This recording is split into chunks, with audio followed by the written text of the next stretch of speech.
You're watching Community Conversations, a ConcordTV production.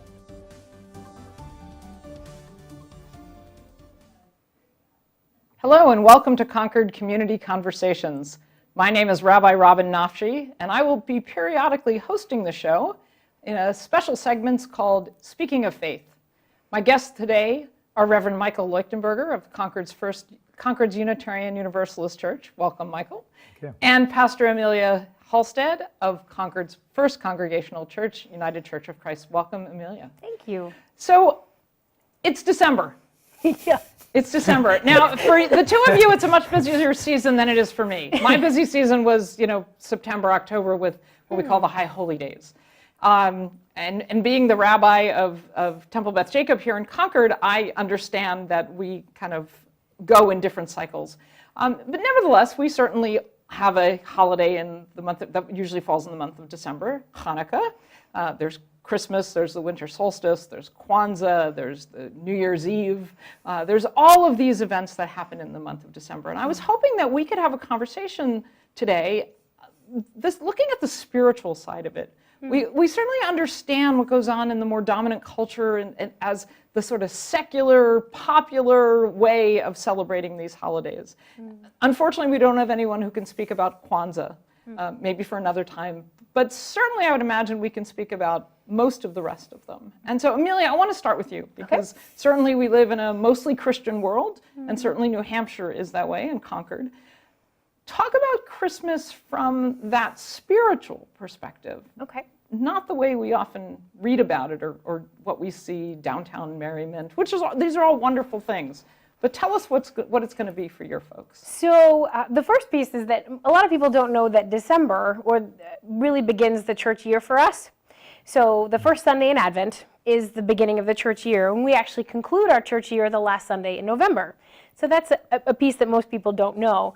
And Advent is the beginning of our tradition. And Advent is 4 weeks that get us ready for Christmas, Christmas Eve, and then Christmas Day.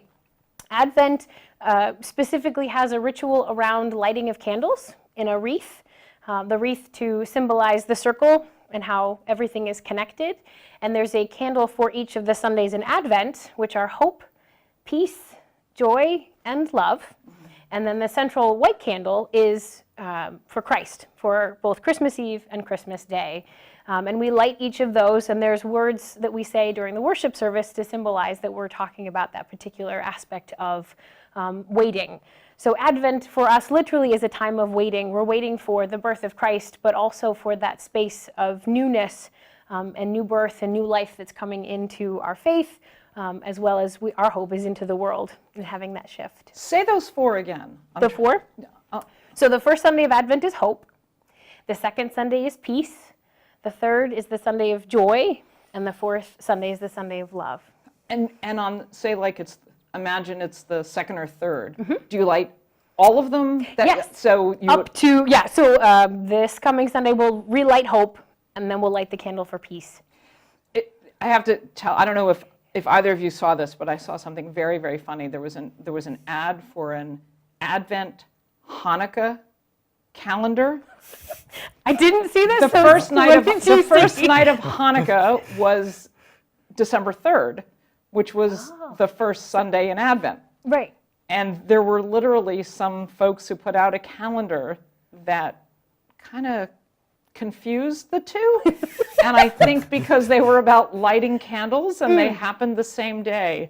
Interesting. It was. And maybe for those interfaith families, it worked. Although it either extended Hanukkah way longer, it's not a 4-week celebration, or it shortened Advent to 8 days. So I'm not sure which it had done, because I hadn't looked at it in great detail. Well, that is fascinating, because when I was a kid, I didn't know. I knew Hanukkah existed in December, but I didn't know when it started or ended, and I certainly didn't know that it moved, being on a lunar calendar. So my thought was that it started on Christmas Day. Again, I was 6, and went through what we call the 12 days of Christmas.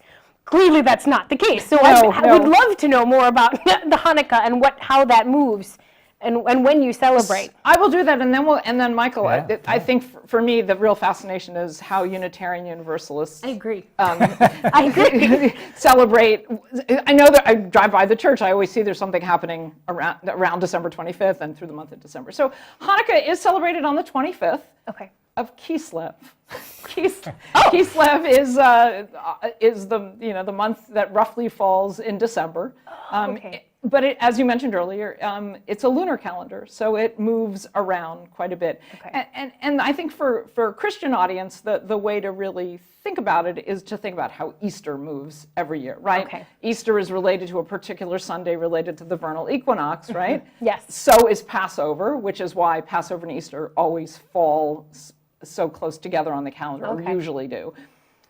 Every Jewish holiday follows that same cycle, and that's why they move around a lot. And so often we joke that the holiday is early or it's late. Well, no, it's always on time. It's always the 25th. It's always the 25th of Kislev. It just moves relative to the Gregorian calendar, Right. Okay. And this year it happened to be early when we began on December 3rd. Not quite as early as a few years ago when we all celebrated Thanksgiving, when the first night of Hanukkah was actually on Thanksgiving. So that's crazy early for us. And we actually do have a leap year cycle. So in every 17-year period, 7 of those years are leap years where we add a month. And that kind of pushes us all back. So next year is going to be a leap year for us. Okay. So everything's going to be pushed up again, and then it works.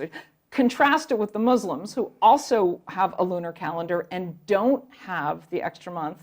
And so, of course, the holiday for them that is most well known is Ramadan. And we're coming, or they, I should say, are coming toward Ramadan moving back to spring. But over the last several years, it's been the middle of the summer. Yeah. And it's a sunrise to sundown fast. So just imagine a month long of fasting in the dead of summer. It is way easier for them when Ramadan falls, obviously, in the middle of winter. Yeah. Hanukkah is a minor holiday in the Jewish calendar, very minor, elevated in America because we wouldn't want our Jewish children to not feel that they were included in the December festivities. And so it's become something much bigger here than it really ever was meant to be or is celebrated elsewhere in the world. It commemorates a time that is reflected in the book of Maccabees, and some versions of the Christian Bible, I think the Roman Catholic version, actually canonized Maccabees as part of the text. We don't. Most historians say it's because the earliest versions are in Greek, so we wouldn't put Greek into the Hebrew Bible. It's in Hebrew. But it's essentially a story of the Assyrian Greeks, who are denying the Jews the right to practice their faith and religion,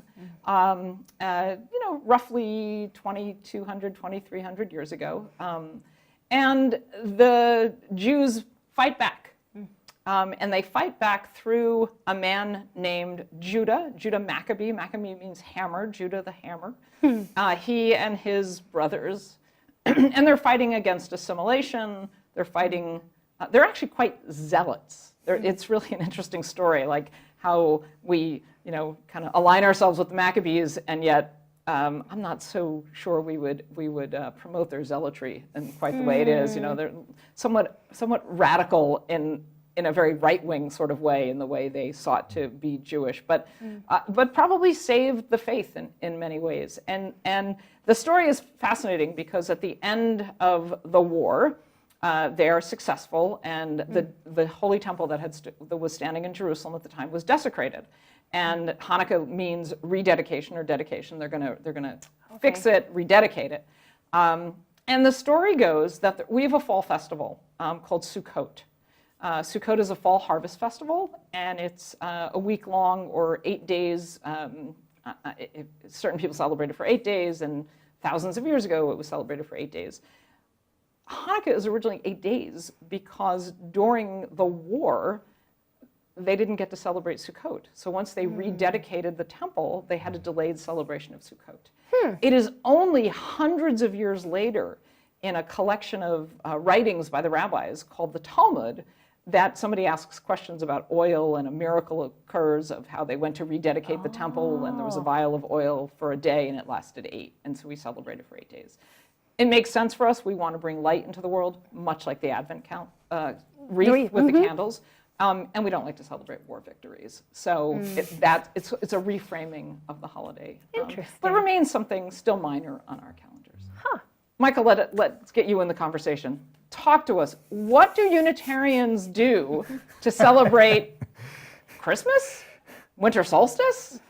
Yes. Hanukkah? Yes. So tell us where your community is at right now. Sure, and maybe it is worth going back in history a little bit. You know, we had just talked earlier in the pre-conversation how we really grew institutionally out of the same roots here. You know, the Puritans came over and founded these congregational churches in the New England area, and over a couple of splits, you know, developed into what now is Unitarians, and then later the Universalists joined.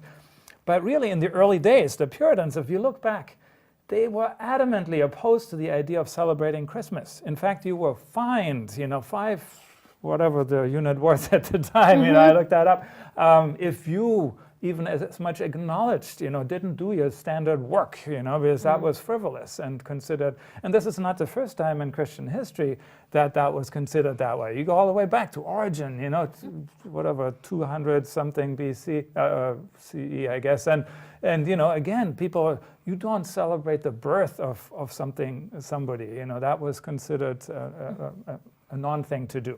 So there's a little, you know, reframing of that story. It's actually, and it's quite fascinating because in Judaism we don't celebrate people's births or acknowledge them, right? We remember somebody on the anniversary of their death, not their birth. So it is kind of fascinating. I wonder if it shared some of that origin of it, of showing its even older roots in Judaism. But keep going, I would imagine, you know, and so I think several things happened, you know, and at the beginning of the Reformation too, people were not excited about the idea of Christmas, you know, celebrating that. It was, again, considered a frivolous event. And at the same time, there was the reality that throughout history, people have acknowledged this changing of the darkness back to the light, right? It's a basic acknowledgement of the seasons shifting and the need to sort of, you know, attached to hope and joy and light, you know, and light and yes, finally, you know, we've crossed that mark. And so, you know, for decades, the pagan holiday around this time was on the 25th of December, and the Romans celebrated it. And once the Roman Empire recognized it was in their interest to embrace Christianity, you know, they sort of aligned with each other. And then, of course, over in the Middle Ages and later, there was an explosion of music, you know, that really sort of brought out just some incredible music that resonated for people and celebrating the birth of something new. Well, and you know, dedicated to the birth of Christ, or of Jesus, I should say. And so that's a little bit of the history there. And I mention that in part because Unitarian Universalists, now, there are some people who identify clearly as Christian, but there's a large group of us who identify, you know, in other directions, whether it's pagan, whether it's agnostic, atheist, whether it's Buddhist, whether there's Jewish Unitarians, you know, and so everyone has sort of their different flavor. And a lot of those people, less so the folks who come out of the Jewish background, of course, but do remember as a child, you know, they grew up in that environment of being brought up by the music, by the, you know, culturally celebrated the Christmas season. And so in part, what we're doing is acknowledging that that is important, and that is an important part. I mean, it's, in a sense, it's Thanksgiving with an acknowledgement of the mysterious, of the miraculous, of music, of that there's, yes, community important, and there's this larger thing that we are part of, right? And the hope that comes with that change of seasons and so on. So I think that's a piece of why this has continued to be an important tradition.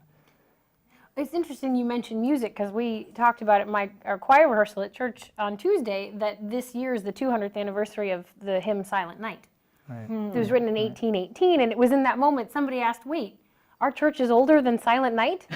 And for me that was huge, because that speaks again of that deeply woven tradition of Silent Night has always existed. You know, like, not really, but like there's that Sure. image, that space of traditions run so deep. It's been around for 2,000 years, and it hasn't. We have the same idea, like melodies that we call Sinai, meaning as if they came to us from Mount Sinai, right? You know, thousands of years. When in fact maybe it was a German composer from 1888. Exactly. Right. But it wrote it feels down. it penetrated so deeply that it feels like it had to have come from Sinai. So I'm fascinated by, of course, the thread of light and hope, possibility, joy, love, that all three of us speak of. I mean, certainly Hanukkah, which was never about the lights, it was about a war victory, gets completely reframed 5 centuries later by rabbis who don't want Jews celebrating a war victory, so they make up this miracle of oil. And yet, as a kid, if you told me that part was made up, I would have, I would, no. And anytime I teach our kids that, they're mortified. They're hard. No, Rabbi, I'm too young to know this. Don't tell me the truth. Right? Yeah. Don't tell me the truth.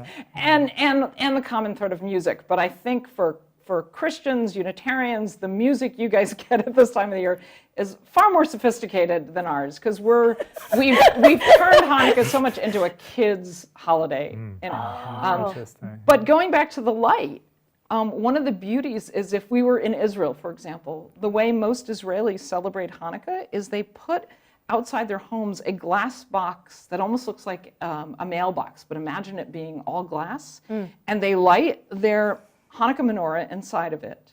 And so it just burns and glows, and everyone in the community gets to see it. Because the fundamental teaching for us is that we put those candles in the window, or we put them somewhere where they can be seen, so that we spread the light. And I'm going to suggest, as we wrap up, that that is the beautiful theme for all three of us. And I think, look at Kwanzaa. I know nothing about how Kwanzaa is really celebrated. I know the different candles all represent something. And it is so, at this time of year, our desire to bring light into the world, the light of hope, the light of joy, the light of love, the light of peace. And, I think Christmas is fundamentally an extremely political event. Right? Because if you think back at what was this, so, all right, there was a little child born, and not to some powerful king or anything like that, but it was somebody, and who was first acknowledging that? It was the outcast shepherds, right? That were considered impure and, blah, blah, blah, and so on. And so from the get-go, it's been about justice. It's been about acknowledging the imperfections, the darkness, right? It's not just about the light. So I would say yes, and it's really about the darkness.